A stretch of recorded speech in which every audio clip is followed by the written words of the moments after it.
Hi hello guys, நம்ம இலக்கிய சீரியலில் வந்து என்னென்ன சுவாரஸ்யமான விஷயங்கள் நடக்க போகுதுன்ட்டு இந்த ஒரு குட்டி ப்ரோமோவாக பார்க்க போகிறேங்க. என்னென்ன சுவாரஸ்யமான விஷயங்கள் நடக்க போகுதுன்ட்டுனாக்கா, முக்கியமாக வந்து இந்த அஞ்சலியோட அம்மா பண்ணுற வேலை இருக்குது தெரியுமா, ஒரு குடும்பத்தை எப்படி நாசம் பண்ணலாம் அப்படின்னு சொல்லிட்டு இந்த பைரவி 3 பேர் வந்து சேர்ந்து பண்ணிகிட்டு இருக்காங்க. ஆனால் இருந்தாலும் அவங்களுக்கு சரியான தண்டனையை வந்து கொடுக்கணும். இவ்வளோ விஷயம் வந்து நடந்துருந்தோம்.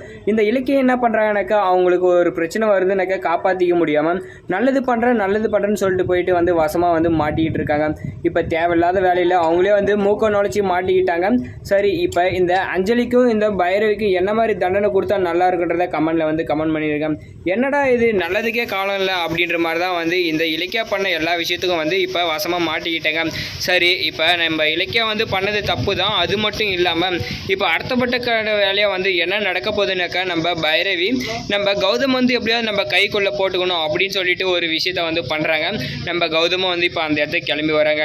சரி, இதுக்கப்புறமாச்சு வந்து நம்ம கௌதம் என்ன பண்ணணும்னாக்கா, இந்த இலக்கியாவை வந்து காப்பாற்றணும். அதுக்கப்புறம் வந்து இந்த பைரவி இந்த அஞ்சலி வந்து பண்ணுற எல்லா விஷயத்துக்கும் சரியான பாடத்தை வந்து புகட்டணும். இல்லைனா வந்து பிரச்சனை மேலே பிரச்சனை தான் வந்து வந்துட்டு இருக்கோன்னு சொல்லிட்டு நம்ம கௌதமுக்கு வந்து தெரியணும்.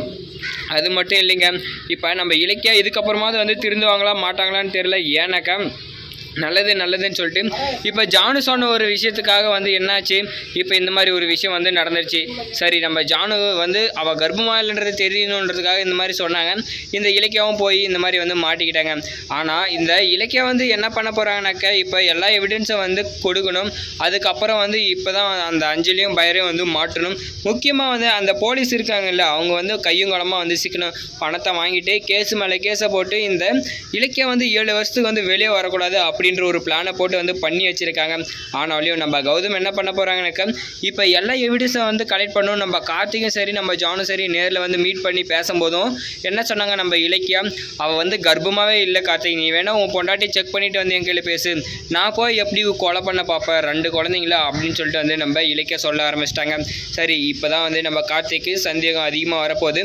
நம்ம அஞ்சலியோட சாப்டர் வந்து மொத்தமாக முடியுமா, இல்லை அவன் இன்னும் வந்து இந்த கார்த்திக் தலைமையில் உட்காந்து ஆட போகிறாளான்றது வந்து இந்த கார்த்திகேல் தான் இருக்குது. விஷயம் தெரிஞ்சதுமே வந்து என் பொண்டாட்டி ஏமாத்துவாள என்ன அப்படின்னு சொல்லிட்டு வந்து நம்ம கார்த்திக் அங்கேயே கத்த ஆரம்பிச்சிட்டாங்க. நீ இவ்வளோ பேசுகிறல்ல, உன் பொண்டாட்டி வந்து செக் பண்ணிவிட்டு நீ வந்து என் கையில் கீழே அப்படின்னு வந்து சொல்லிட்டாங்க. சொன்னதுமே வந்து நம்ம கார்த்திக் அங்கேருந்து கிளம்புறாங்க. போயிட்டு வந்து இந்த அஞ்சலி பற்றி கேட்பாங்களா, இல்லை வந்து என்ன பண்ணுவாருனாக்கா, இந்த அஞ்சலி கையில் வந்து இவங்க இந்த மாதிரி சொல்கிறாங்க அப்படின்னு வந்து சொல்லி அந்த அஞ்சலி என்ன சொல்லுவானாக்கா, அப்படி சொன்ன அவள் வந்து என் மேலே இருக்கிற வயிற்றுச்சலில் இந்த மாதிரி பண்ணிட்டேன்னு சொல்லி தான் வந்து அவள் பண்ணுவான் அப்படின்னு சொல்லி வந்து அவள் சமாளிச்சிருவான்.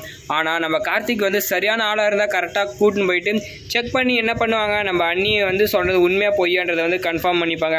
ஆனால் இவங்க பொய் தான் சொல்கிறாங்க தப்பிக்கிறதுக்காக அப்படின்னு நினச்சி விட்டாங்கனாக்கா, இந்த இலக்கிய திருப்ப ஜெயிலே தான் இருக்கணும். இந்த அஞ்சலி வந்து திருப்ப கார்த்திக் தலைமையில் உட்காந்து ஆடிட்டு எல்லாருக்கும் பிரச்சனை கொடுத்துட்டு இருப்பாங்கன்னு சொல்லிட்டு நான் நினைக்கிறேன்.